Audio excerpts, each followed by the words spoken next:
Hello, everyone, and welcome to the 3PGC webinar.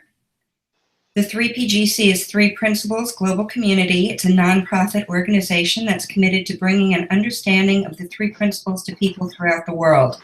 You can learn more about the 3PGC at 3pgc.org. Today we have Ed Lemon with us, and we are having a little bit of technical issues, so you're just going to hear us today. There will be no video along with this webinar. And for anybody who's watching live, there is a Q&A box on the right-hand side. You can type in your questions. Ed Lemon is a commander with the St. Paul Police Department assigned to supervise Western District investigations. He's been in policing since 1981 and served 10 years in South Florida before returning to his home state, Minnesota. Ed's married to Carla, and they have 4 children and 5 grandchildren with number 6 on the way. Their son's a police officer who is also with St. Paul. Ed became involved in the principles in 1994. He had the pleasure of learning from the greats Joe Bailey, Mavis Karn, Heath, Chip and Jan Chipman, George and Linda Pransky, and Syd Banks. With others, he's written and implemented grants to teach youth, police, teachers, correction workers, and parents to notice the 3 principles. Ed, thank you so much for joining us. I'm going to go ahead and turn it over to you, and just remind people that are watching live to please type in any questions you might have onto the Q&A box on the right-hand side. We would love some interaction. So Ed, please turn it over to you now. Thank you so much, Bonnie. This is going to be a little challenging because, of course, I love laughter. So if nobody's laughing at my offbeat humor, it may throw me off. And like I've already warned you, I'm not a big fan of my own words. So I'll play off some of your questions or some of your comments. Okay, great. So I think you did a nice job reading that. I sounded kind of impressive to myself. I had the pleasure at the last conference of doing a presentation with Dr. Bill Pettit, which if you've ever heard his resume, it's off the charts.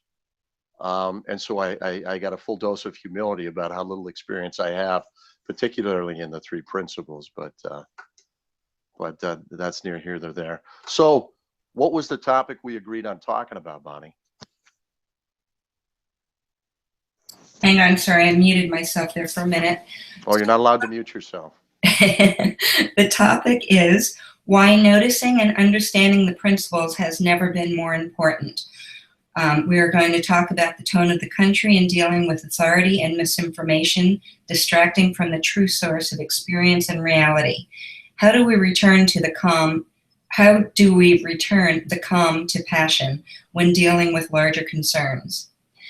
And Ed, I know when we had a little chat before this, and you were talking about some of the day-to-day issues that you encounter just in what you do with your work. It was so fascinating, and it's possibly one of the most challenging areas to really get people to see, or at least from my perspective, to see and understand where their experience is really coming from. Yeah, and it's and listening to you, it is kind of interesting. It's what Syd kind of brought to the world was the realization that if you go back to the beginning, or the beginning as we can see it, as close as we can see it, and begin to notice the principles, it kind of takes you out of that realm in which so quickly we put together this personal perspective, which we believe that is actually the world. And particularly in these times, there's no shortage of people being extremely passionate about what they think, but what there's a lack of understanding about still is that what we think reflects our experience of life. And feeling to a great extent is such a great barometer or indicator of when we can actually take our thinking seriously.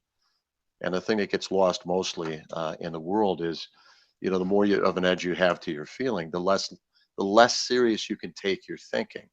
So it's almost like it lets you off the hook from taking your thinking too serious if you feel overly depressed or anxious or frustrated or angry.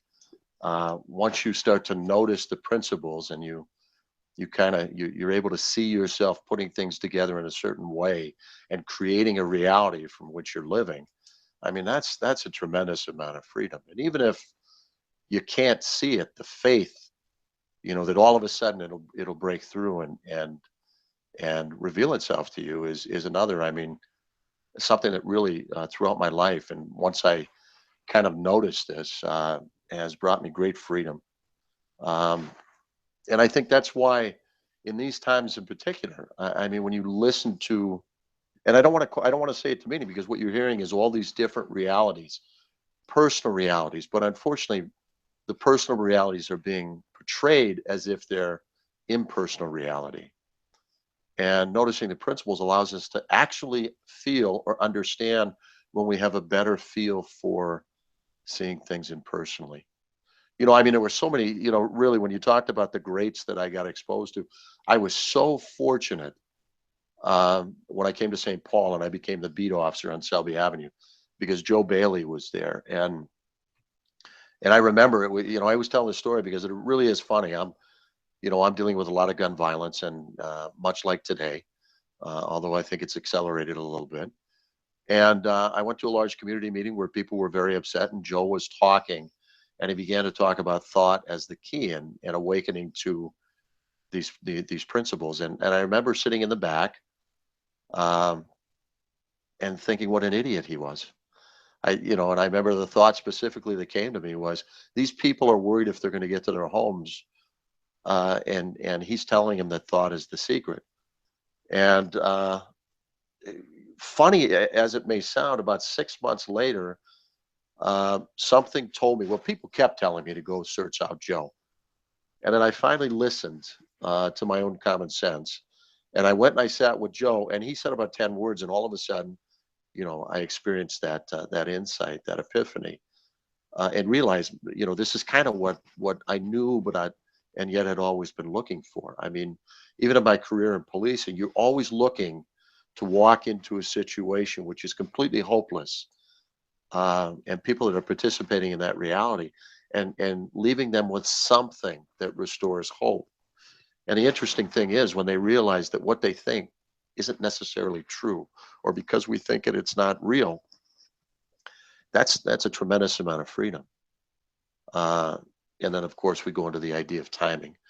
And as I became a little more aware of how the mind works, and listened to people like Chris Heath and Joe Bailey and Syd Banks and George and Linda Pransky, I started to awaken to the fact that, there's still that stage where you have to establish a connection, a rapport with human beings.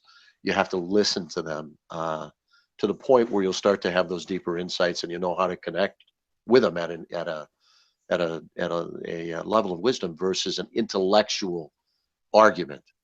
And so I guess, even the naming this webinar, there's so much intellectual discord taking place, but there's no movement, there's no evolution, there's no awakening to the limitation of human thought and how it can blind us to what is, and kind of convince us that what isn't is real. And even that sounds a little bit too spiritual. So what are your thoughts, Bonnie?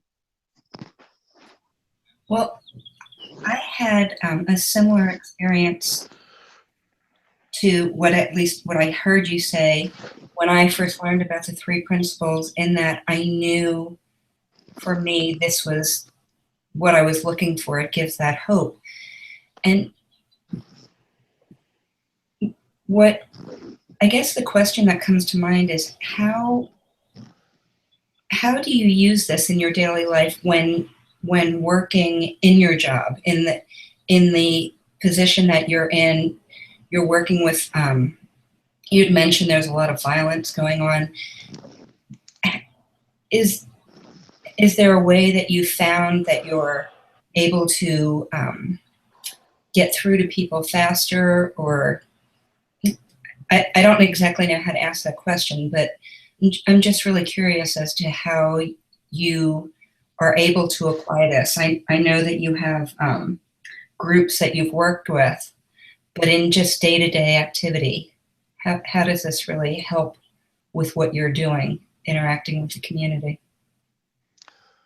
Well, I'll tell you what's coming to mind with you saying that is that one of the, you tend to become more sensitive to your feeling, and you feel like when you go back in your head, when you go into your, preconceived ideas, your construct of reality, which is only being created in that moment, but you'll start to feel how restrictive it gets.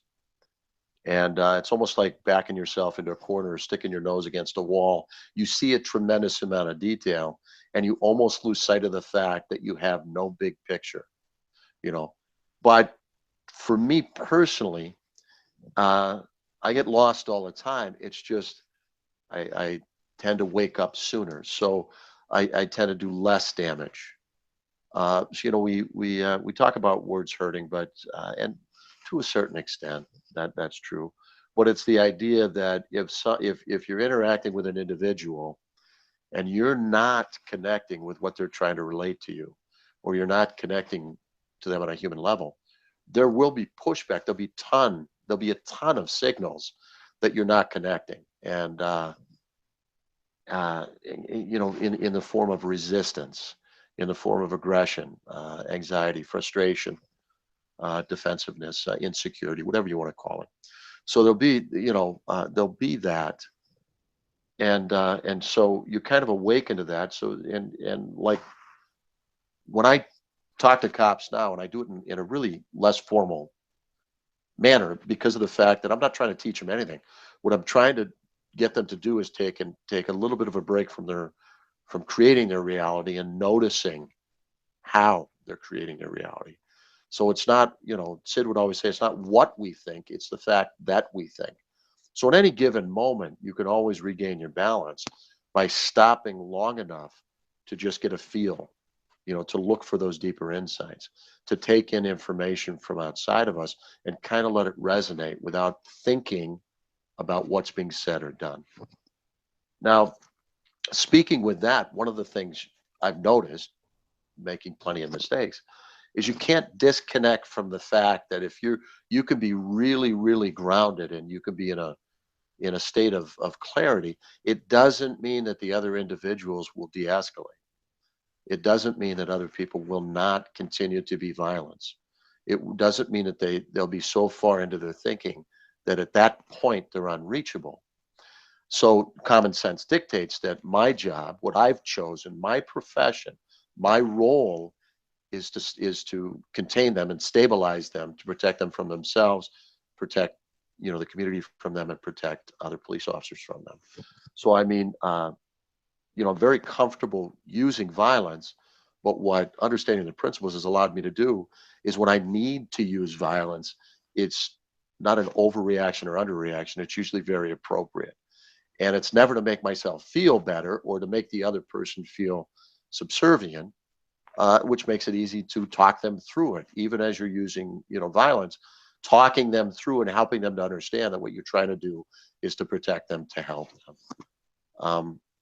And so that's one of the big things. The other thing is, let's just talk about calls, and I'll talk about back because what I have now, I have bigger meetings with communities. So, understanding the principles, what allowed me to see was that when I go to community meetings now, there's community policing was intended to empower the community to assist the police. In other words, we can't possibly be the end all do all. Government can't possibly do that.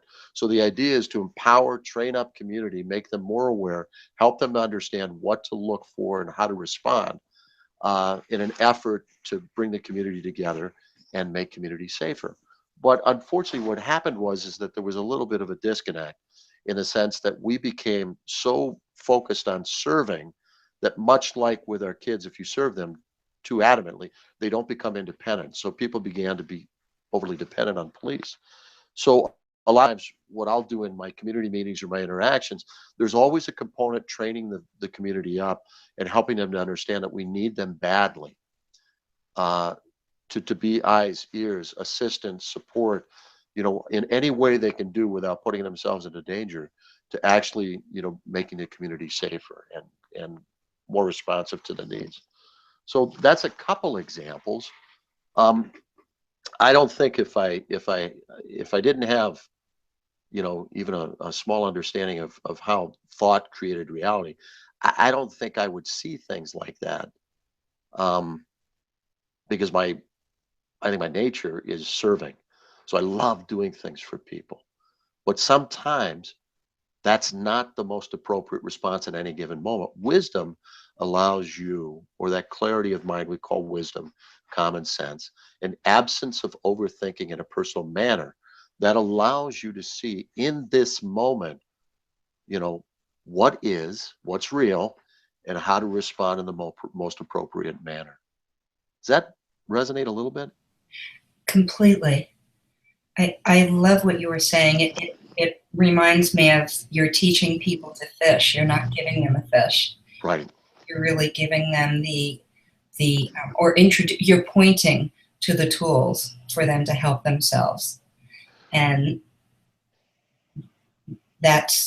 it's amazing what you're doing, because you really are, to use a cliche, you're really on the front lines working with people who are so stuck in their thought that they're creating this violence in their communities. And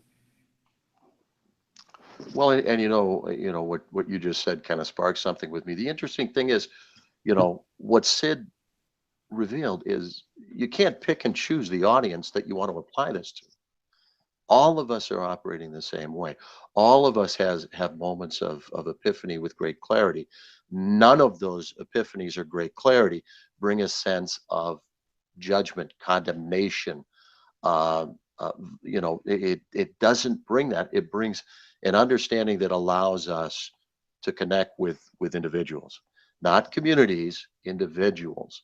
That's the other thing that gets lost. So, I mean, the interesting thing about a lot of the stuff that's going on right now, the interesting thing that you're seeing right now, and my wife is interrupting because my daughter's going into labor, so she's going to go take her to the hospital. So we'll have a new grandson today, hopefully. Oh, congratulations! Yeah, I told her. I said hi. So that was a joke, Bonnie. I just said hi to my wife. Yeah. Tell her hi. So, but that's the other thing that's lacking. In other words, you can't. So I'll use the police as an example. You can't focus on the police and accuse them of things that all humanity is literally participating in. So we all, and that's what happens when you have, sound bites or slogans. Everybody experiences vast moments of blindness. Feeling reveals when we're blind.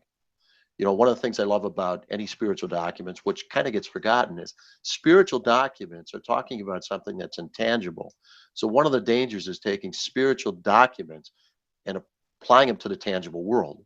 So, for instance, even I'm Catholic. I'm a theology major. I love theology, so I'll talk about Christ. But you could talk about it in any given religion because it's always revealed at the mystical level. When you're hearing stories about spiritual blindness, spiritual deafness, it's about what happens to the individual when they have too much of their own thinking on their mind. It blinds us. It makes us deaf. We begin to hear only what we think or hear personally. So if I've got a lot on my mind and I'm stressed out, the world that I'm perceiving to be the world itself is distorted beyond all expectation. If I don't know that, I will respond to the world as if it is the world itself. So, I mean, one of the greatest examples, I had just a blast. We took a bunch of kids from Selby Avenue down to Universal Studios and Disney World, and they had Terminator in 3D, and it was so realistic. And if you go to the 3D movies now, it's so realistic, and there can be so many threats that are coming at you, and you respond as if they're real. That in fact, if you're not aware of thought, you'll react in an appropriate manner to the fearfulness that's created in your own mind. And so it was like so revealing to me. It's like, oh my God. So I mean, for me, again, the advantage, being aware of the principles and being willing to notice how they're operating, that's given me the freedom to take what I think less serious, not always reacting. If I feel afraid, it gives me a little bit of a pause. Uh, it's a little bit of a red flag that maybe I'm discoloring the reality of this moment. The difference is when I interact, particularly with community members, they'll be covering up their common sense, which is warning them that an individual or behavior or activity is dangerous. And they'll start to think about it in an intellectual manner. They'll actually cover up the wisdom that's telling them, get the hell out of there, call the police, get away. This person does not have your best interest at heart, and they become victims of crimes. And to a great extent, what I saw with the community policing, when we started to harp at our cops, since it takes a while to develop, that natural awareness of that thought that lies beneath the surface, that beautiful thought that we call wisdom or common sense or insight or whatever you want to call it. Um, if you cover that up and you're used to only listening to your own thinking, the world you're going to live in moment to moment is going to be distorted beyond belief. And you'll see, to a great degree, a lot of the people that we work with on a regular basis, they're living in a world that they're creating that's a horror film that looks as if that's actually the world coming at them. And so, going off on a tangent, how has this assisted me? How does this help me? I haven't worked one-on-one with people for a little while, though I do it every day. But I'll use an example. I had a guy who got a hold of me. He was suffering from severe PTSD, and this person was in law enforcement. Now, the problem with the person is he was extremely well educated. Not only that, he had a tremendous amount of skill and knowledge, particularly in the area of firearms, tactics, strategies, much like some of our vets coming back. So he was very alarmed because his PTSD was getting the best of him. So he came and he sat with me. Now, the tendency might be to give him advice. Well, I can't give him advice. I could tell him, well, it's your thinking. You've got to focus on your thinking. But he's not even at the place right now where he can hear a word I'm saying about that. It would just sound like gibberish. So I just sat and I listened. And the second he sat down, he talked straight for about 25 minutes, nonstop, and in great detail told me about his PTSD, about how it operated, about how it affected him, about how off he was. He went into great detail, and he had done some horrible things, in particular to his wife, holding her hostage one time where he had to be brought out. And then he went through multiple treatments, and he remembered all these things he had learned in treatment. Now, the interesting thing is, if you're not aware of principles, you don't know that what you hear comes from what you think, not necessarily what anybody says. What you read comes from what you think about your reading, not what's on the pages. Another great thing that has given me a tremendous amount of freedom. So after about 25 minutes, he paused for a second, never tried to interrupt him, which I probably would have done in the past. And I said, can I ask you just one question? And he said, sure. How often throughout the day do you think about your PTSD? Well, he looked at me like I was an idiot. And he goes, what are you talking about? I think about it 24/7. Do you think I want to take my wife hostage? Do you think I want to go off? Do you think I want to do this? Do you want to think I do? And after about 10 minutes of that, he stops and goes, are you saying that if I thought less about my PTSD, I'd feel better? And in my infinite wisdom, knowing I can't tell him anything, I said, I don't know. Is that what you're hearing me say? And he said, yeah, that's what I heard you say. You said that if I don't think about it. I said, well, that's a good place to stop. Come back in a couple of days and let's see what. But he immediately felt better. That was the thing. There was a dramatic shift from panic to all of a sudden to curiosity and almost like shock. And everybody's seen that in human beings. So that just that questioning almost. Well, he came back a couple of days later, and again he's pretty fired up. And he sits down. He says, "Oh my God, I feel so much better. You remember when you said to avoid everything negative?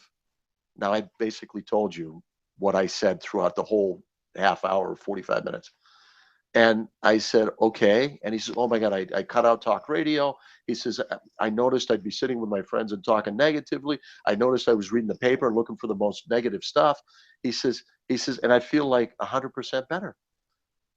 And it was this huge realization that thinking all the negative stuff kind of gave him this attraction to negativity. And then he was supporting what he thought. And he had this huge breakthrough. And we saw each other several times after that.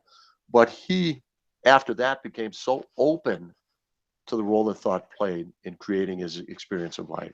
And so it was really was miraculous.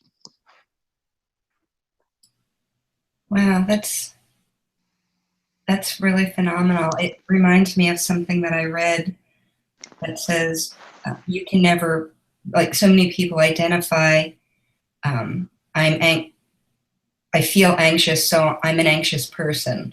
I feel sad, so I'm a sad person. And you were really able to help him see that he isn't his PTSD. He was.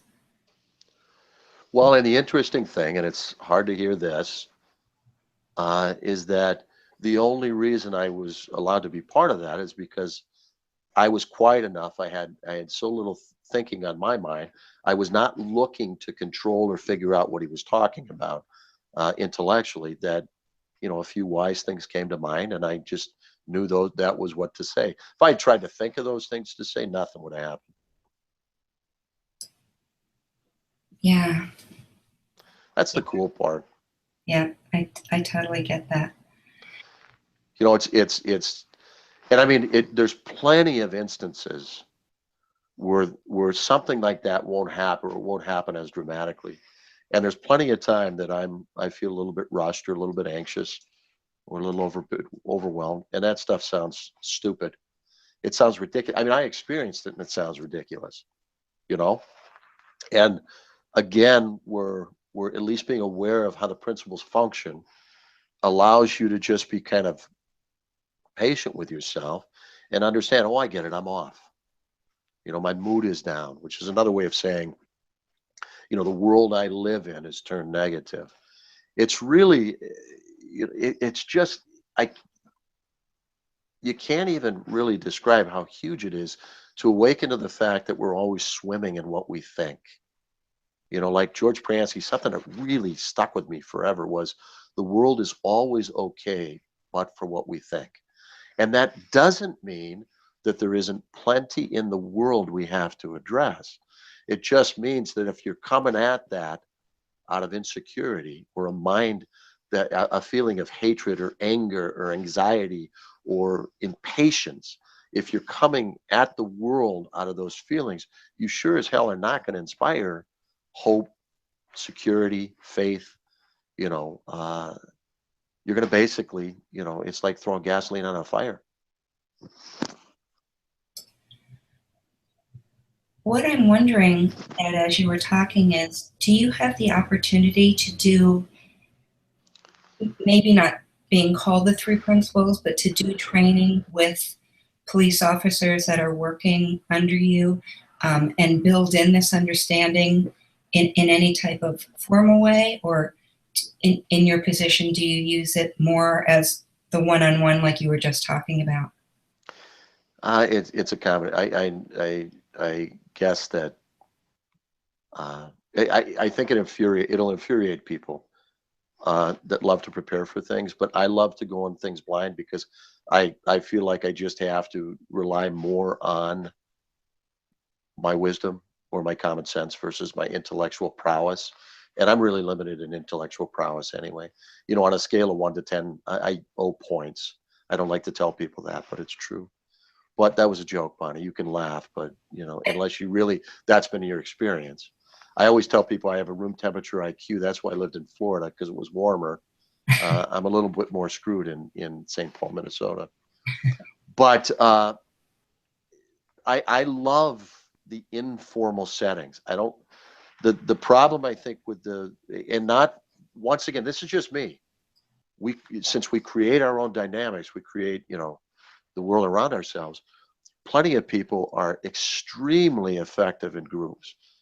And even in a group, what I like to do is I like to listen, and then something will come to me that the audience will be open to. And then you kind of hit on those points. I do talk about thought quite a bit, but I don't pound on it. And again, I used to think that I had to teach people. It's just kind of, plant those seeds to get them to become aware and wake up. So with cops, one of the things I found that works really well is, first of all, officer safety is huge, and it has to be. Since I started in 1981, I've never seen more aggression towards police officers, violent aggression.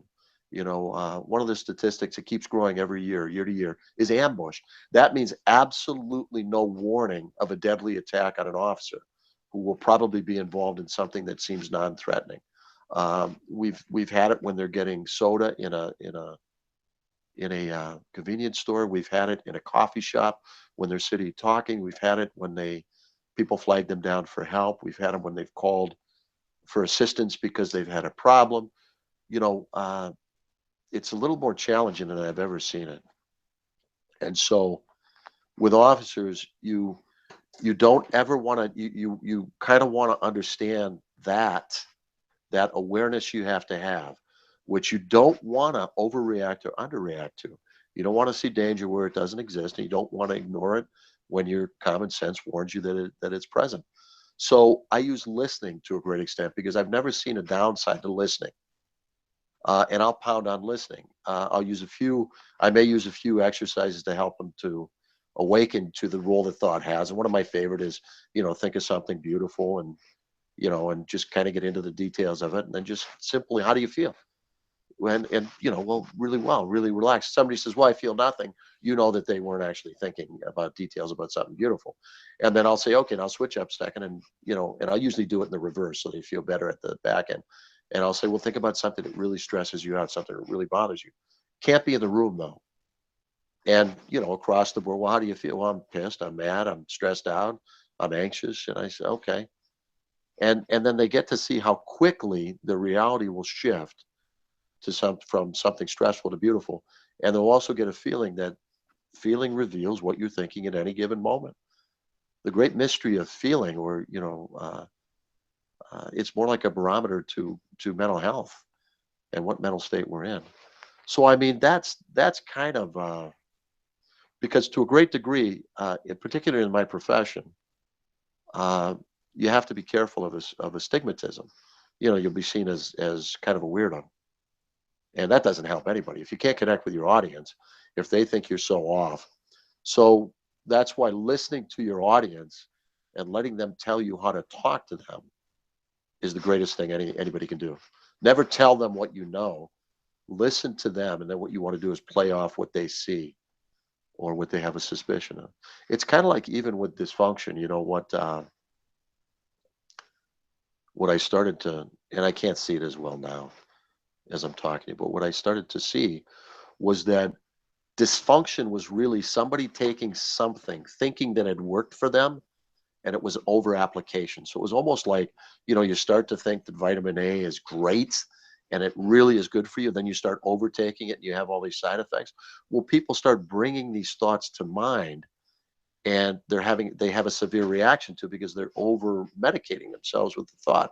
Well, you got to bring it back to understand that, listen, this is actually, there's a healthy grain in there, but you're over applying it. So I'll never forget, there was a guy that got so nervous whenever anybody got around with him. And after he talked, it was like, well, you know what you're doing? You have this very healthy understanding of being aware of your circumstances and that you have to protect yourself, but you're over applying it in situations where there's no danger. So you're responding constantly as if you're surrounded by danger. You're creating that illusion, and you're responding appropriately. But you've got to pick up on the fact that you're kidding yourself, And it worked very well for that guy, particularly when he started to notice that. Yeah.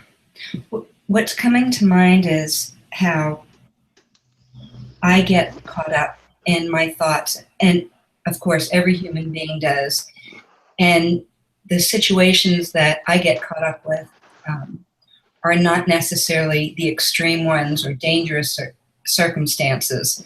So, it happens, then I have a moment of grace where I get that pause and I remember. But in the policing profession, you don't necessarily, how do I say this?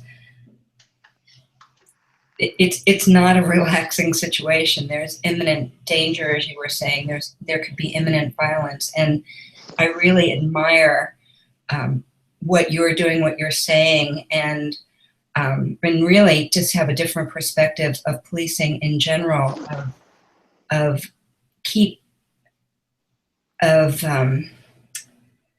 being able to stay in that balanced place while the violence is coming at you, and clearly our 3D system that works in the humanness of us is making it look like we have to react.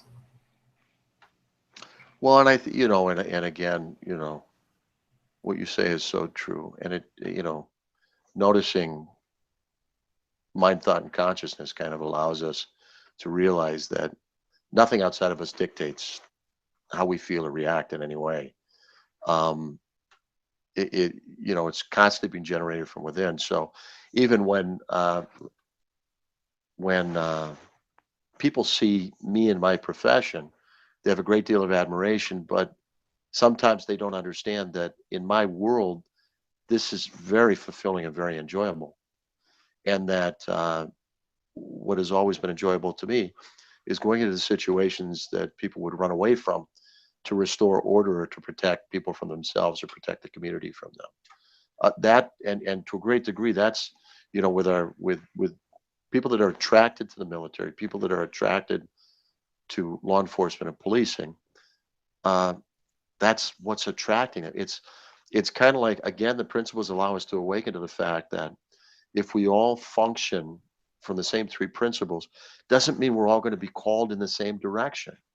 We're not all going to be called towards, you know, uh, uh, towards a ministry, towards religion, towards spirituality. We're not all going to be called towards life of service in food industries or, you know, uh, as we get to notice the principles, you're less engaged in, again, judging and condemning and realizing that people are attracted and we're all needed.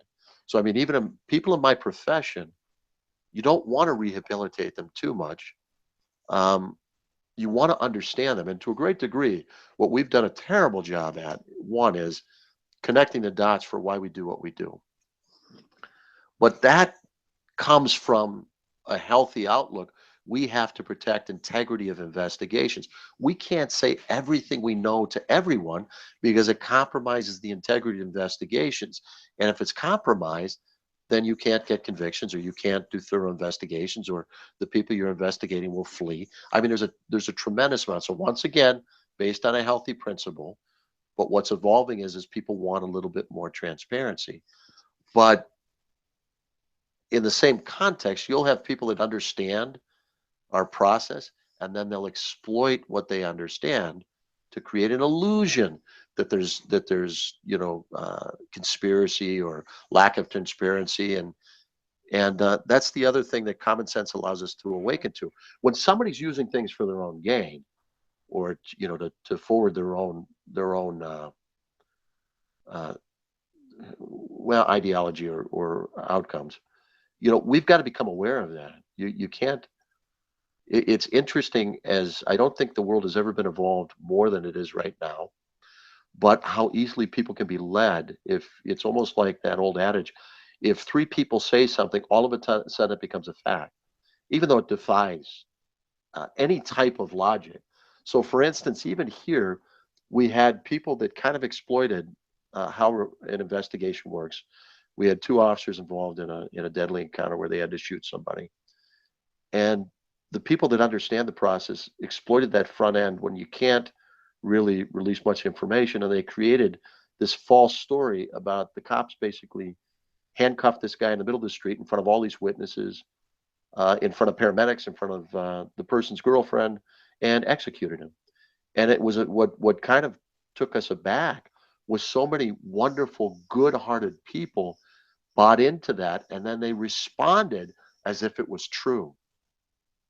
And that's the thing that I'm seeing quite a bit. You know, the idea of justice, we always have to move towards justice. It's the foundation of my profession and in how I live my life. But you can't use injustice to pretend that you're going to further justice. So I mean, that's the other thing, you know, that you get exposed to in this position all the time. So many wonderful people that are doing what they're condemning. And the reality of it is you try to take the time to connect with them in a manner where you can at least get them to start to notice how they're using their thinking as a weapon against themselves and others. And sometimes, you know, they're at a point in their life where they can listen, and other times you just have to be compassionate.